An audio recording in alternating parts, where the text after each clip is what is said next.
À un moment donné, il faut voir les résultats, c'est important et je vous encourage tous à un moment donné de regarder vos photos d'avant et de maintenant et de vous poser un peu, de vous dire bon bah j'ai réussi à faire quelque chose quoi. C'est important. Sinon, enfin les gens humbles, les modestes et tout, moi je fais toujours un peu attention. À un moment donné, il faut assumer qu'on est content de soi quoi, qu'on ait réussi à faire quelque chose.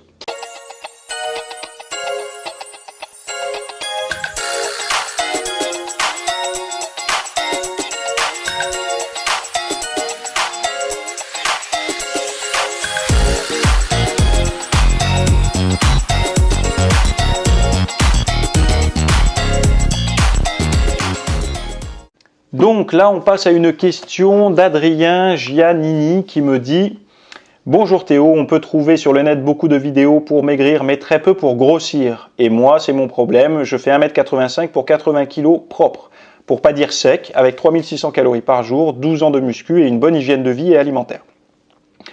Sauf que voilà, j'ai toujours eu du mal à prendre de la masse, et donc du poids sur la balance, et je pense être ectomorphe.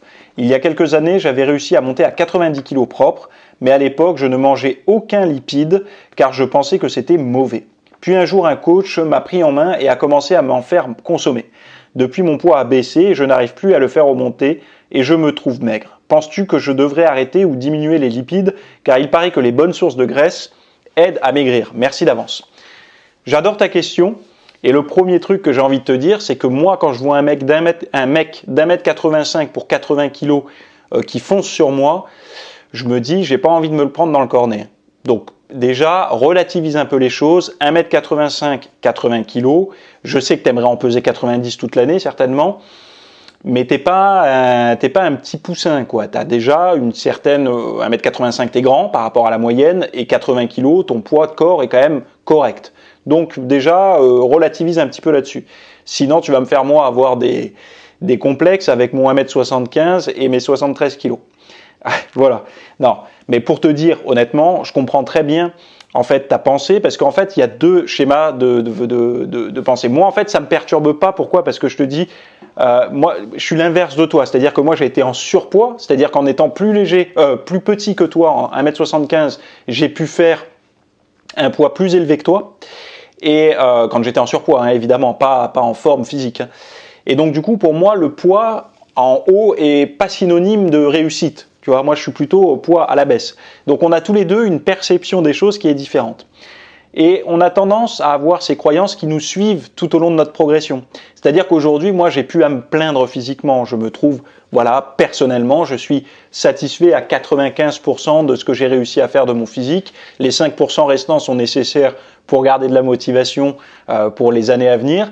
Mais voilà, c'est encore heureux. Enfin, je veux dire, c'est pas une question d'être pas humble ou pas modeste. C'est une forme de réalité. À un moment donné, il faut voir les résultats. C'est important et je vous encourage tous, à un moment donné, de regarder vos photos d'avant et de maintenant et de vous poser un peu, de vous dire bon bah j'ai réussi à faire quelque chose quoi. C'est important. Sinon, enfin, les gens humbles, les modestes et tout, moi je fais toujours un peu attention. À un moment donné, il faut assumer qu'on est content de soi quoi, qu'on ait réussi à faire quelque chose. Donc voilà, et toi, ben, tu as peut-être ces croyances du passé qui te suivent. Deuxième chose, courir après le poids toute une vie, je pense que c'est une erreur. Déjà, en fait, ça c'est un complexe de bodybuilder. Le bodybuilder a envie toujours de plus. Déjà, tu pourrais... Parce qu'en fait, quand on se base que sur le poids de corps, on se déleste un petit peu de l'harmonie, de la symétrie, de l'esthétique, de ce qu'on a envie de développer ou pas. Et je pense que c'est bien plus... Moi, c'est ma vision des choses, ma philosophie par rapport au développement du corps. Je trouve qu'un physique, à mon sens esthétique, dans ma tête, hein, dans mes croyances à moi, qui ne sont certainement pas les tiennes ou celles qui me regardent, j'en sais rien, de ceux qui me regardent, j'ai une image d'une harmonie physique qui m'est propre. C'est-à-dire que moi, je vais aimer des épaules un petit peu développées, un petit peu rondes, des bons bras, des bons pectoraux, un haut du dos assez évasé, mais plutôt une taille fine, pas trop épaisse au niveau des obliques, des cuisses galbées musclées avec un fessier musclé, des mollets galbés musclés, mais pas dans l'extrême, c'est-à-dire de pas un développement où on dit on développe tous les muscles de la même taille, parce que moi en fait ça fait pas sens de mettre un jean qui est beaucoup trop serré au niveau des cuisses et au niveau de la taille ça nage. Déjà avec mon niveau à moi, j'ai pas des cuisses énormes et je peux vous dire que ça commence déjà à nager au niveau de la taille et serré au niveau des cuisses. Donc plus on va amplifier ça, plus ça va être compliqué. Et encore une fois, par rapport à ma taille personnelle, plus je vais m'élargir, donc que ça soit du bas du corps ou du haut du corps, plus je vais avoir tendance à rétrécir. Donc du coup, enfin visuellement, je ne vais pas réellement rétrécir, mais la perception va être d'une personne plus petite. Donc je pense que quand on mesure pas, enfin je pense que moi la bonne moyenne c'est quand on arrive à 1m78, un truc comme ça, 80. Là, on peut commencer à... Parce qu'en fait, on est au-dessus de la moyenne. Il faut savoir que la moyenne, je crois que c'est un 74, 75, un truc comme ça. Donc, quand on est au-dessus de la moyenne, forcément, on peut s'amuser avec des proportions plus grandes, puisqu'on est toujours perçu comme plus grand par la masse des gens. Et donc, c'est pour ça que je te dis que courir après le poids toute sa vie, je trouve pas ça intéressant. Parce que tu te tournes pas vers les vrais problèmes. Les vrais problèmes, c'est par exemple, peut-être, je sais pas, tu as peut-être un point faible X ou Y que tu aimerais solutionner. Et si tu te bases toujours sur le poids de corps, tu vas avoir tendance à beaucoup bosser tes points forts qui vont prendre rapidement et qui vont faire monter les kilos sur la balance. Alors que, enfin les grammes plutôt, parce que personne ne fait monter les kilos de muscles comme ça, surtout après 12 ans de pratique. Donc plutôt de te concentrer sur des choses à améliorer, tu vois, à tailler un peu à la serpe ou à marteler comme ça. Et d'essayer petit à petit de sortir de cette image de poids de corps. Parce que, alors je sais qu'un poids de corps élevé, c'est synonyme de force, de puissance et tout. C'est pas forcément vrai, parce que si aujourd'hui tu gardes le même niveau de force avec un poids de corps plus léger, tu vas être plus performant. Et oui, parce que tu auras moins de poids à transporter, autant de force, donc forcément ton corps va moins forcer à faire la même distance par exemple de marche ou à faire le même nombre de tractions. Donc du coup pour moi la performance c'est au contraire, c'est d'avoir un poids de corps bas avec un niveau de force comme si on avait un poids de corps haut. Et là on est dans un bon compromis. C'est pour ça que quand on dit qu'une personne qui arrive à doubler son poids de corps au développé couché, qui pèse 60 kg ou qui pèse 80 kg, c'est plutôt un bon repère dans le sens où par rapport à son poids de corps, la personne est capable deux fois son poids de corps, de pousser à bout de bras comme ça. C'est quand même je trouve une bonne performance. Donc voilà. J'avais noté aussi que par rapport aux lipides, les lipides ne font pas maigrir, mais si ça te fait manger moins, alors oui. Et oui, les lipides, quand tu manges des graisses, ça reste des calories, même si c'est des calories hyper lubrifiées, si je peux dire les choses comme ça, quand tu les manges, que ça coule tout seul. D'ailleurs, il y en a avec l'alcool. Je me souviens d'un pote il était dans une période où il prenait régulièrement des cuites et c'était un peu la mode de prendre des cuites. Bon, on était ados. Moi, j'ai jamais été fan des cuites, de perdre le contrôle et tout. J'aimais bien picoler avec eux, mais de prendre des cuites régulièrement, enfin moi, ça me réussissait pas. Je gerbais relativement vite, en fait. C'était pas un truc pour moi d'aller au-delà de mes capacités, quoi. Et donc, du coup, eux, ils avaient trouvé une astuce. Et je me disais, c'est vraiment des tarés. Ils buvaient une grosse cuillère à soupe d'huile d'olive avant de partir à l'apéro. Et ils se rendaient compte qu'ils pouvaient picoler beaucoup plus. C'est pour ça que je parle de lubrifiant, en fait. Ça me fait penser à ça. Je ne sais pas pourquoi j'ai cette image qui revient. Bref, donc les lipides, pour revenir à des choses un peu plus sérieuses, évidemment, si tu remplaces des lipides de type les graisses saturées, transformées, toutes ces graisses un petit peu que tu veux essayer de limiter, je ne dis pas que les graisses saturées, il faut les supprimer, mais limiter, d'avoir un meilleur ratio avec plus de graisses, plus d'oméga 3, plus de graisses polyinsaturées, enfin bon bref, tu vois, des graisses plus saines que tu entends communément, l'avocat, les oléagineux, l'huile d'olive, l'huile de colza, le saumon, enfin bon voilà. Oui, si à quantité égale de ce genre de graisse par rapport à quantité de graisse des fast-food et toutes les saloperies, évidemment que ton corps va apprécier ça, et notamment au niveau du tissu adipeux. Ça, c'est vrai. Mais par contre, ça ne veut pas dire que si tu es en excès calorique et que tu manges ces graisses-là, tu vas pas maigrir, en fait. Il n'y a pas... Non.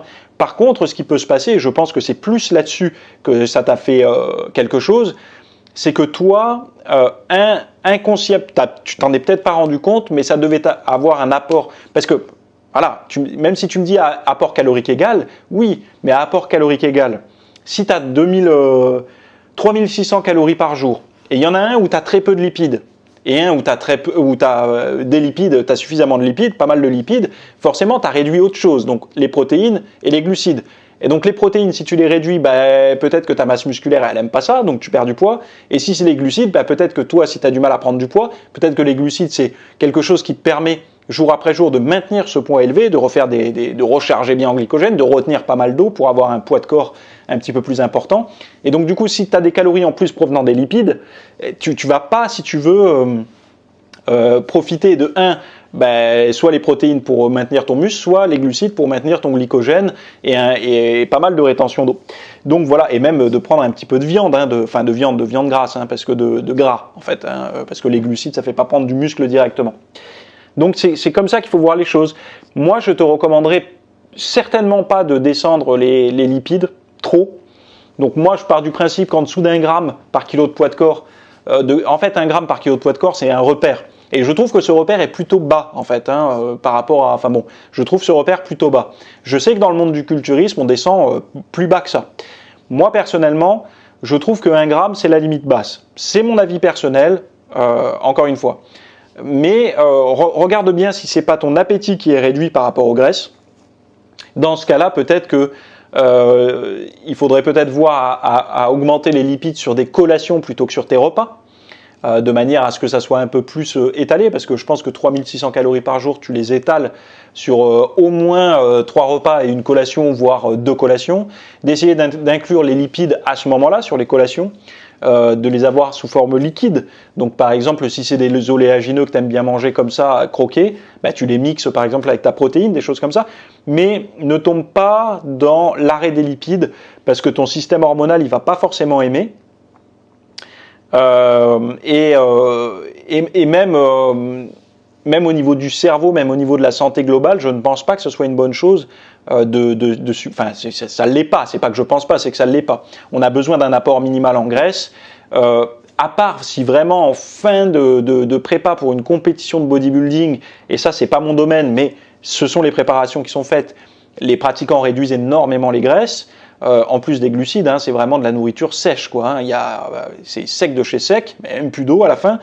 Et donc du coup, là c'est une stratégie particulière extrême. Mais dans la vie de tous les jours, surtout en prise de masse musculaire, je trouve que c'est quand même des calories intéressantes. Et quand je te parle de soutien du système hormonal et tout, que ce soit en prise de masse ou en sèche, dans les deux cas, le système hormonal est important. Donc donc pour rappel, 1m85 pour 1m85, 80 kg, t'es pas un petit poussin.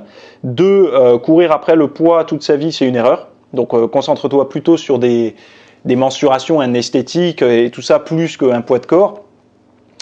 3, les lipides ne font pas maigrir directement, c'est-à-dire que parce que en fait, si on raisonne comme ça, on va se dire mais attends, plus je vais boire de l'huile d'olive à la bouteille et je vais maigrir. Non, c'est en fait certains lipides versus d'autres sont plus avantageux pour la perte de graisse. C'est comme ça qu'il faut voir les choses. Donc voilà pour mes réponses à ta question.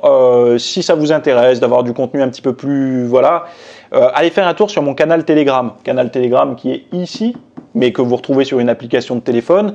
L'avantage là-dessus, déjà c'est gratuit. Deuxième chose, c'est que je partage des petits trucs comme ça au quotidien que j'ai pas envie de mettre sur les réseaux sociaux pour des raisons X ou Y, et que aussi également vous avez quand je sors un nouveau podcast ou autre, c'est plus ou moins centralisé là-dessus.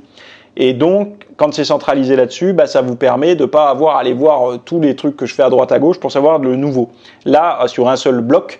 D'ailleurs, vous pouvez couper les notifications. C'est pas un truc qui va vous perturber en fait. Vous y allez quand vous voulez, vous regardez, et donc du coup, ça vous permet de voir les actualités et surtout de retrouver tous les liens que j'ai postés avant et tout. Parce que des fois, je partage des vêtements. Là, la dernière fois, j'ai partagé le matelas que j'utilise parce que c'était une question d'un auditeur. Et donc voilà, tout ce genre de liens et tout, vous l'avez dans le canal Telegram. Le lien est en description et on se retrouve là-bas si ça vous dit.